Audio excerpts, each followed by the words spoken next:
Hi, my name is Derek Simpson, and I researched whether technological benefits or advancements have actually been beneficial or detrimental to the American workforce in modern-day America. I'm going to start off with a quote from John F. Kennedy during his Moon speech in 1962 on September 12th.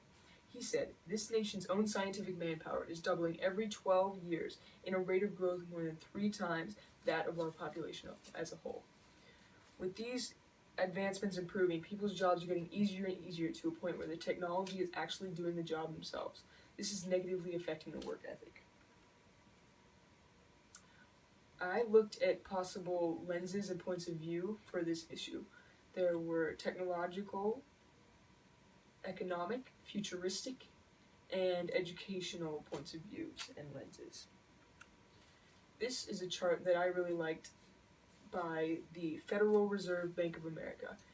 It showed that 20 to 30% of total expenditure of Americans were spent on food and energy.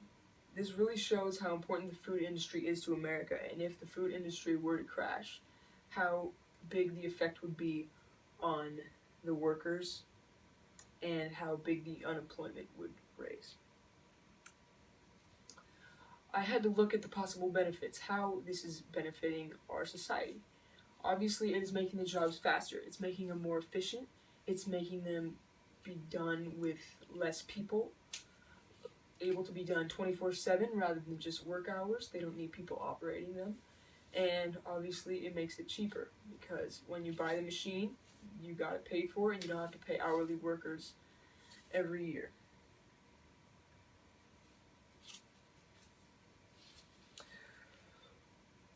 A technological advancement in the food industry is self-order kiosks at McDonald's, Burger King, etc. in the next few years. According to Beth Coet, McDonald's announced that customers will be able to order at touchscreens and then pick up a number with a digital locator, which allows employees to serve them at their tables. This requires less workers in the ordering process, which corporate companies will definitely go for because it will end up being a lot cheaper in the long run. As technology advances, jobs capable of being done by machines will increase, and the self-order kiosks could potentially turn into industrial machines that cook, thaw, and prepare food with little to no operation.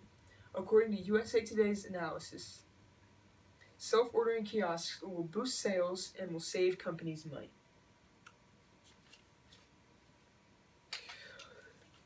According to a survey by Statista, in 2013, 3.65 million people are in food industry as of 2013. A major collapse could take place if all these jobs were soon taken over by machines and 3.65 million people were out of work. Then you get into manufacturing robots. According to Daryl M. West, employment in manufacturing sector of the workplace has changed from 14% of the workplace in 1996 to 8% now, 6% decrease in the last 21 years. Manufacturing jobs have been majorly affected with the amount of technology gained in the recent years. An industrial machine costs $50,000 to $80,000, and an annual minimum wage worker makes $15,080 every year on average. If you do the math, that is only 3.5 to 5.5 years of minimum wage employment to make back the money spent on the $50,000 to $80,000 machines.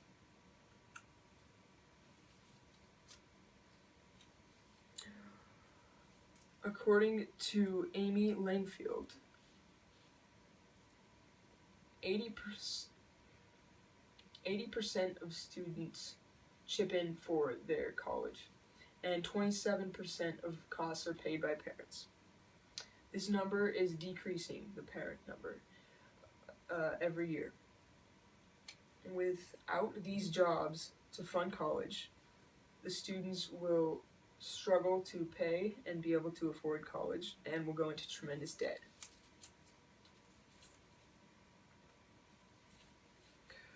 Now there is a quote from Obama. He says, "Education is an economic issue when nearly 8 in 10 new jobs will require workforce training or higher education by the end of this decade. Education is an economic issue, and we know beyond a shadow of doubt that countries that out-educate us today will outcompete us tomorrow. There is a dramatic change in the American workforce. As he said, 8 of 10 new jobs require some sort of workforce training or higher education. This proves that there will be change in education. This sprouts the new thing called STEM. STEM is science, technology, engineering, and math. These core components are spending more of students' schooling hours on these skills. This is because many new jobs are in these fields. These fields are jobs that cannot be easily completed by machines anytime soon. Woodrow Wilson's director of media and strategy, Patrick Rickards, says, slowly, though we are seeing a transformation in public education, we prepare children with science, technology, engineering, and math skills they will need to be college and career ready. STEM is already being taught heavily in schools, knowing in the future that there will be many new jobs connecting to these core fields and preparing students to succeed in these types of new jobs. All in all, technology is affecting schooling, job competition, minimum wage jobs, and the lower class economics. Here are some possible solutions for the technological demolition. You could support face-to-face interaction with customer service over machines. Many people still enjoy face-to-face interaction. Many people would still enjoy ordering from a real person than a machine. You could support an anti-technology movement.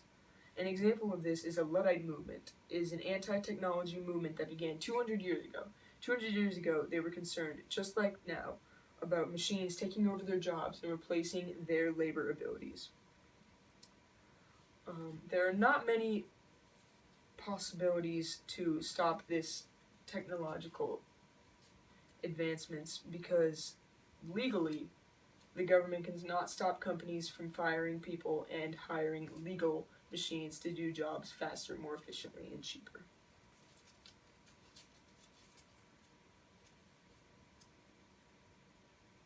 In conclusion, technology is taking away jobs and is essentially changing the education system, changing the economics of all, and overall very detrimental to the American workforce now and in the future to come. Thank you.